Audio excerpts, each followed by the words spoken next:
A crise financeira nos Correios é gravíssima.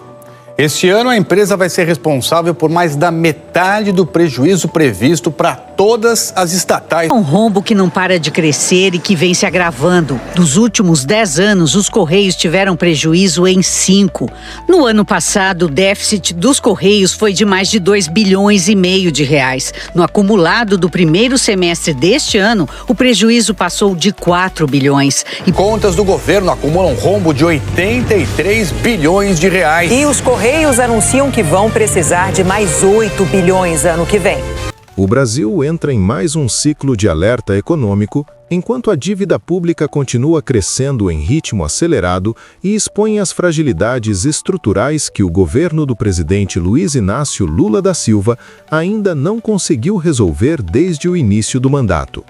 A promessa de reconstrução nacional após anos de instabilidade esbarra em números cada vez mais difíceis de esconder.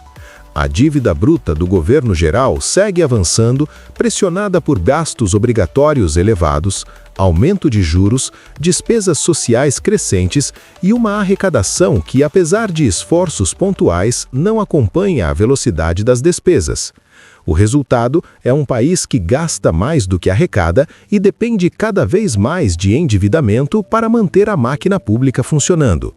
Especialistas alertam que o problema não é apenas o tamanho da dívida, mas sua trajetória crescente, que reduz a confiança do mercado, afasta investimentos e limita a capacidade do governo de estimular o crescimento econômico sem provocar inflação ou descontrole fiscal. Desde o retorno de Lula ao Planalto, a estratégia adotada tem sido ampliar políticas sociais, retomar investimentos públicos e reforçar o papel do Estado como indutor do desenvolvimento. No entanto, essa agenda enfrenta um obstáculo central: a falta de espaço fiscal, com um arcabouço que tenta substituir o antigo teto de gastos, mas que ainda gera dúvidas sobre sua eficácia. O governo encontra dificuldades para cortar despesas estruturais, especialmente aquelas ligadas à previdência, funcionalismo e benefícios obrigatórios, ao mesmo tempo em que resiste politicamente a promover reformas profundas que poderiam gerar desgaste junto à base eleitoral. Enquanto isso, a dívida cresce silenciosamente, alimentada também pelos juros elevados que o próprio Estado paga para rolar seus compromissos.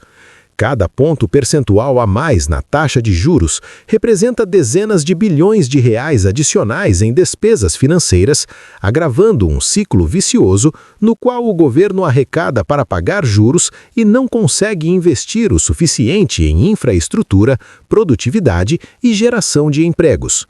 O resultado disso é um crescimento econômico fraco, incapaz de elevar a arrecadação de forma sustentável, criando a sensação de que o país patina no mesmo lugar, apesar do discurso oficial de recuperação.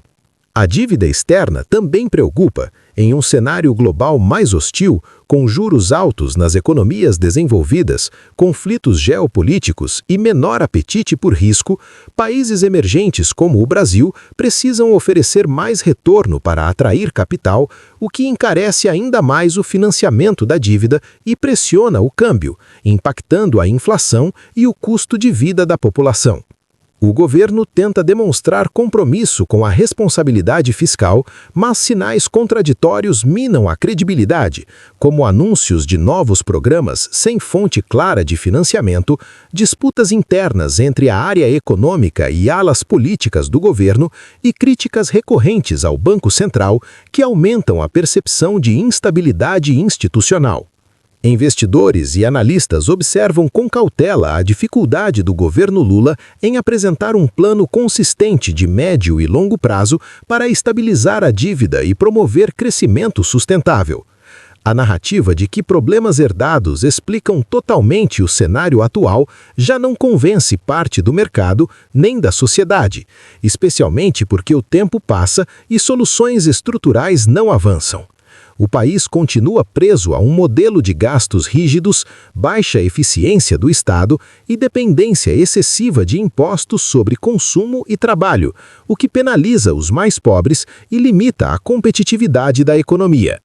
Enquanto isso, empresas estatais acumulam prejuízos.